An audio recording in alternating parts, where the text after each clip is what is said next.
first my friend said, man, that green one looks in top shape. And this is a 1999. Back then, it was 25 years old. It's December 2024, so now it's 26 years old. Yeah. So my friend went around the truck, looked on there, and said, man, it's in really good shape for the amount of years.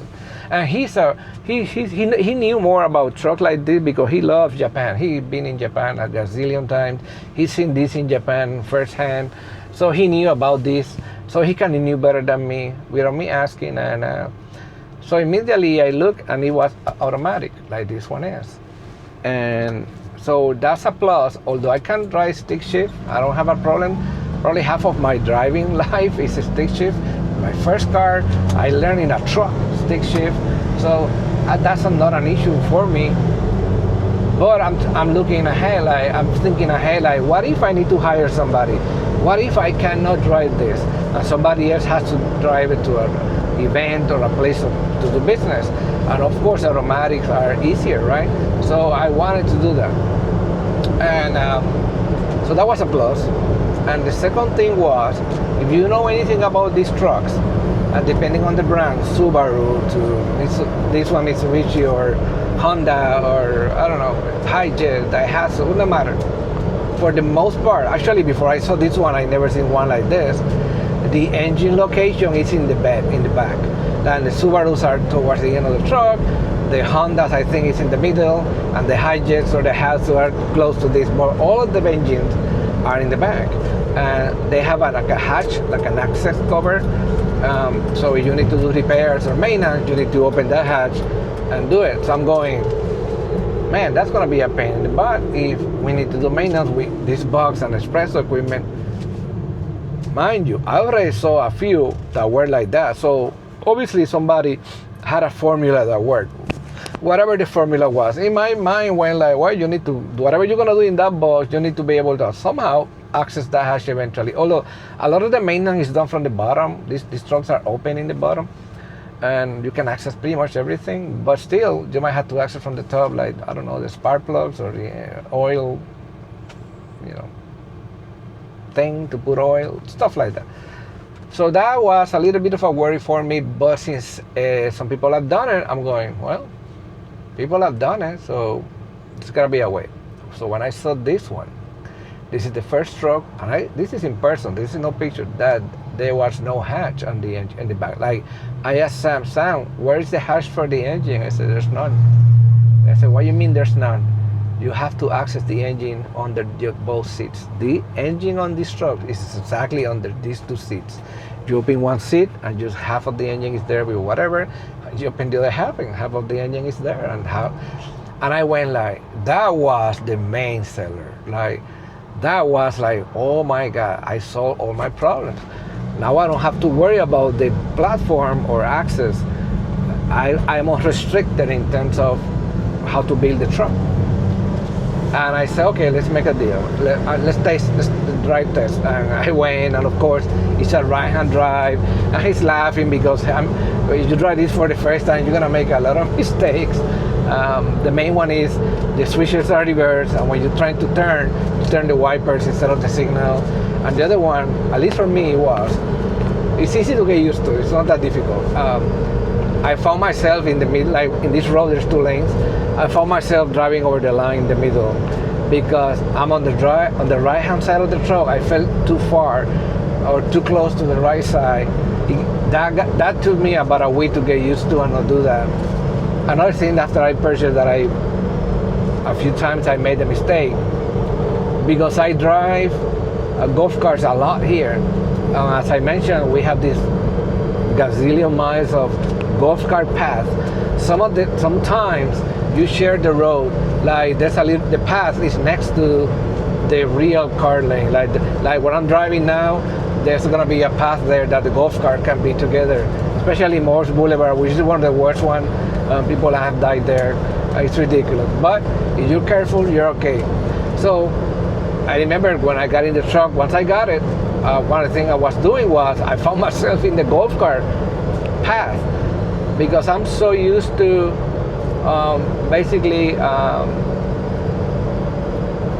look, police there. That's why I don't speed. I'm so used to on the golf cart and this fits in the path. This is small. It's a little bigger, but I actually found myself driving on the golf cart path. So basically, I went, have lunch with my friend like I promised him. We drove the same day that I said, let's go see it, this truck back home.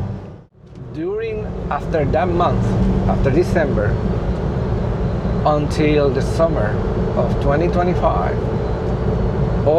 first, I only had the money for the truck. I didn't have money for too much. So now we need to start getting quotes. I went back to AR Mobile and we couldn't click on just build me the box. Because they say you have the truck, we help you.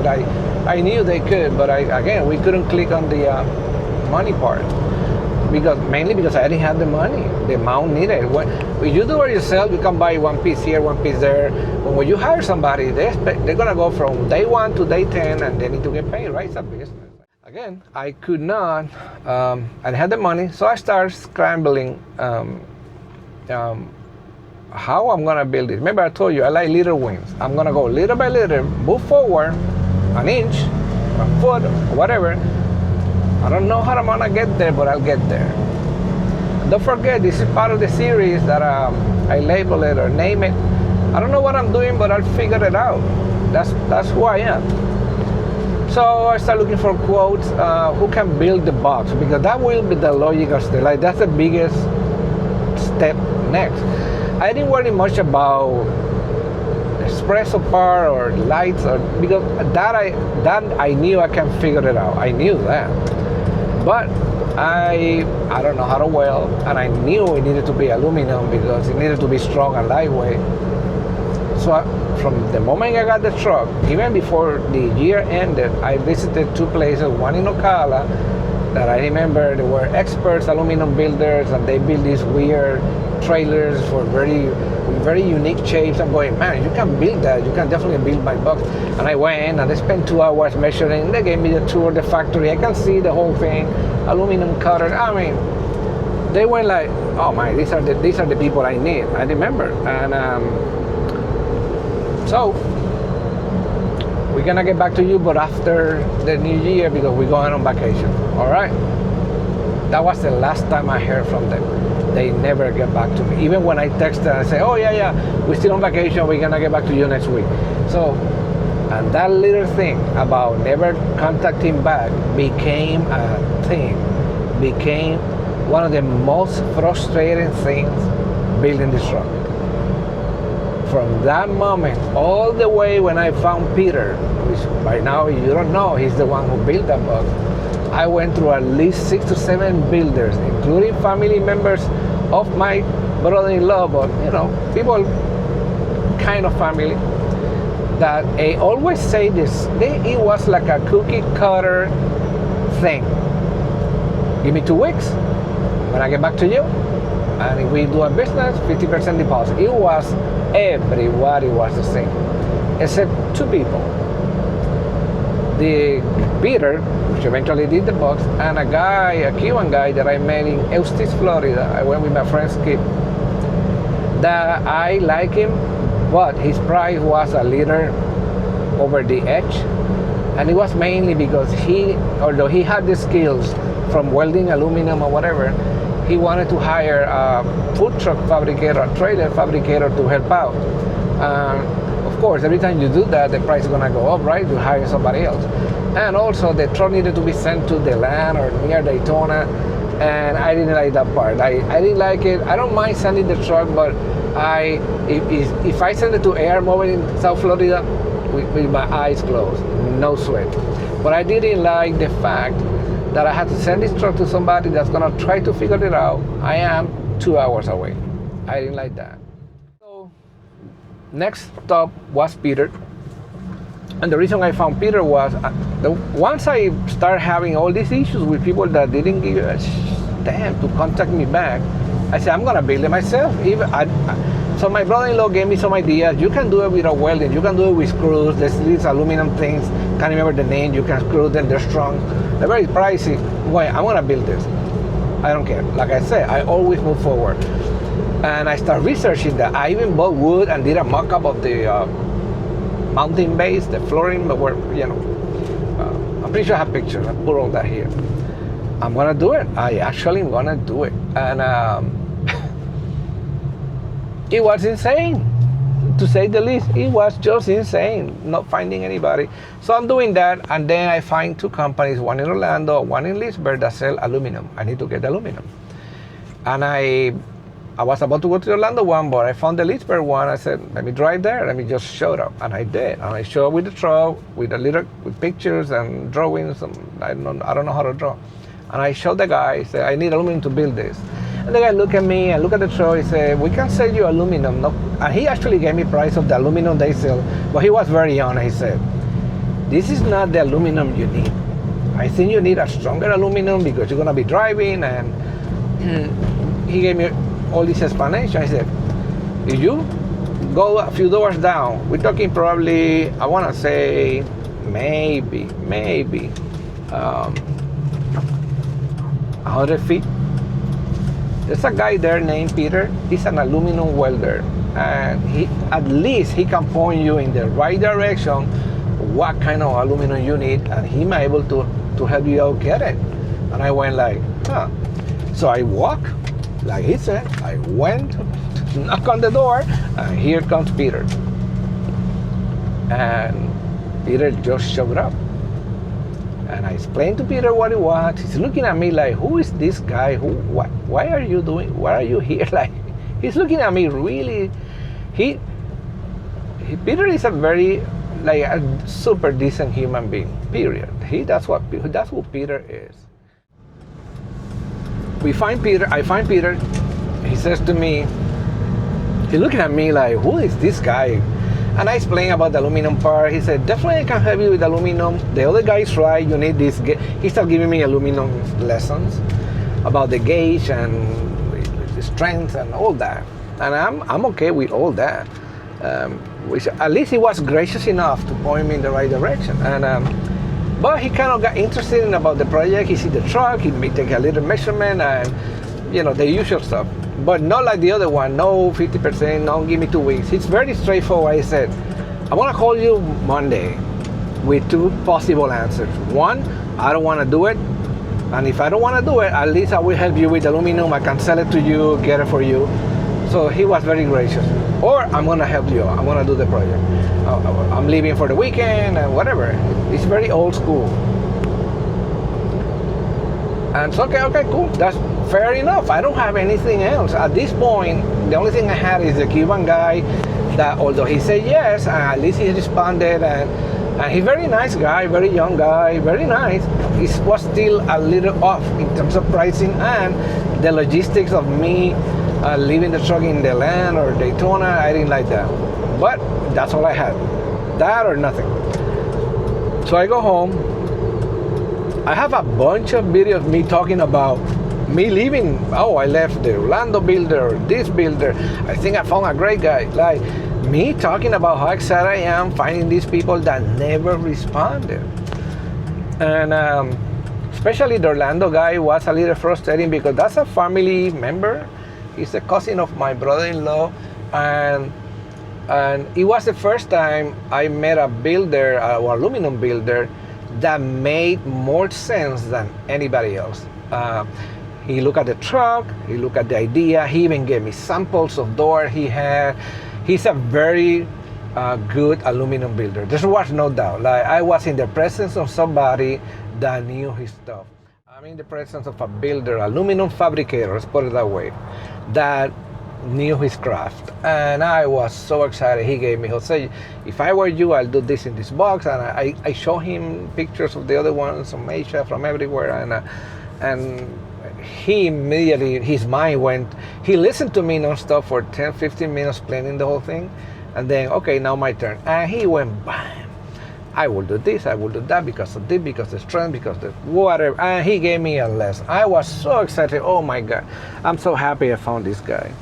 We early tried, he was one of the earlier contacts in January when I got the truck, but the problem back then was he was so busy, he couldn't deal with me until the summertime. And I'm going, man, that's a lot of time.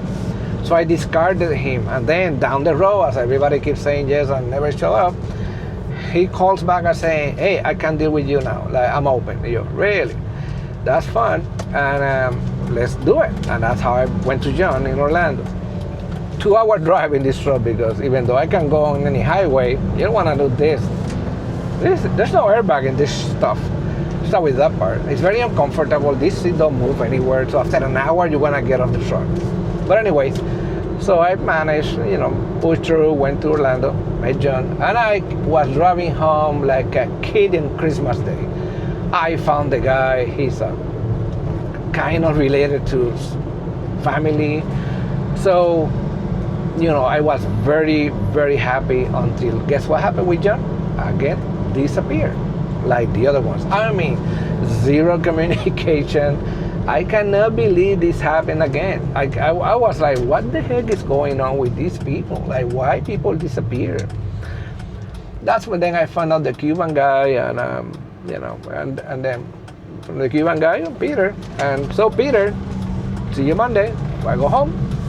On Friday, before that Monday, Peter calls me. Hey, Jose, it's Peter. I got news for you. And I was expecting, like, I'm not gonna touch that shit. Guess what? I'm gonna help you out. I like the challenge. I like what you're trying to do. I like you. See me next week. Let's go over the details. And I was like, I cannot believe that happened. I went to Peter. He took some measurements, more serious. In a little notebook, the school notebooks that were black and white. That's how old. He's no computer. I don't think he has an email. I don't know. No, he has an email. I don't know. Very old school. Peter's very old school. I don't like that. So he did that. He did some drawings and explained me, we need this much material. He said, come, it was a Monday, I think. I don't know. Come 2 days, and I'm going to give you the final price, and we need to cover more details of what I'm doing, what you need to do, stuff like that. And I did. I arrived, and he gave me a price. A very good price. And I said, all right, let's make a deal. And like every other place that I've been or any stuff that I purchased in my life, I have my checkbook with me. Okay, Peter, I agree on the price. How much is your deposit? He looked at me like, he put his hands out. We shook hands. He said, that's the deposit. Pay me when I'm done. And that's when I knew I was in the presence of somebody special. Like, who in the right mind in this world, in these days, actually do that? Like, zero. I don't know anybody that can do that. And I thought he was kidding, and I have a picture. You see it? I have a picture of that moment.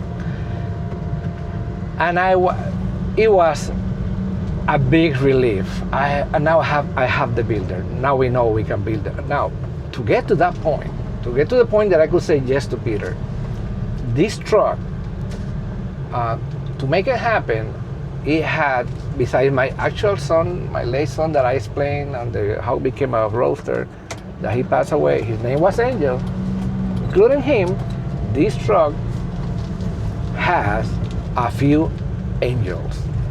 And I'm talking people that, in my mind, sometimes care more about the actual idea, probably than me. And they step up in ways that I could never imagine. And I'm talking not only with work, but mostly financially. And in order to get to that moment to Peter, one of those angels, his name is Ivan, a really good friend of mine. And when I bought the truck, he knew I didn't have the money for the box. And he called me once, hey, let's have lunch. I go meet lunch. I think he came over to the village. I can't remember how it happened. We're having lunch, and okay, thank you. And then he hands me an envelope. I haven't asked shit. He knows the next step is the box. I said, I don't need the money now. Forget about when you need to repay me. That's not the important part. I want you to get going. Of course, the other one's Kike. I'm through my son, Christian. And Victor and Maite, which excellent friends of mine, they are responsible for the electrical component of this truck. And Ron and Marion, good friends of mine here, that only came up with a little money to finish the job, but also help. And you're gonna see that here, especially on the wood part. Ron is a really good craftsmanship guy. This story needs to be continued. especially how the build happened. But I think this is enough material to show how did I get to the point of pulling the trigger on this truck, the Kei truck, going through the painstaking process of finding a builder and finding Peter, signing the contract with Peter, and how I was able to sign that contract. One important thing about that moment in Peter, as soon as I leave Peter, on my way home, pretty much, I got a call, guess who? John, the Orlando builder. Hey, Jose, sorry, I got lost. Gave me all excuses, which I'm okay with that. You want to continue? He says, John, I just signed a contract with somebody. This truck is going to be built in a week. It's going to start. I just did. And he apologized, and he went, if that guy doesn't work or he doesn't finish the whole thing and you need help, just call me. I will help you out to finish whatever you need. So at least he was gracious enough. But that happened. But Peter is the man, and he built the box really well. And this is how I found the truck, found the builder, made the box, and eventually built this. So, see you soon.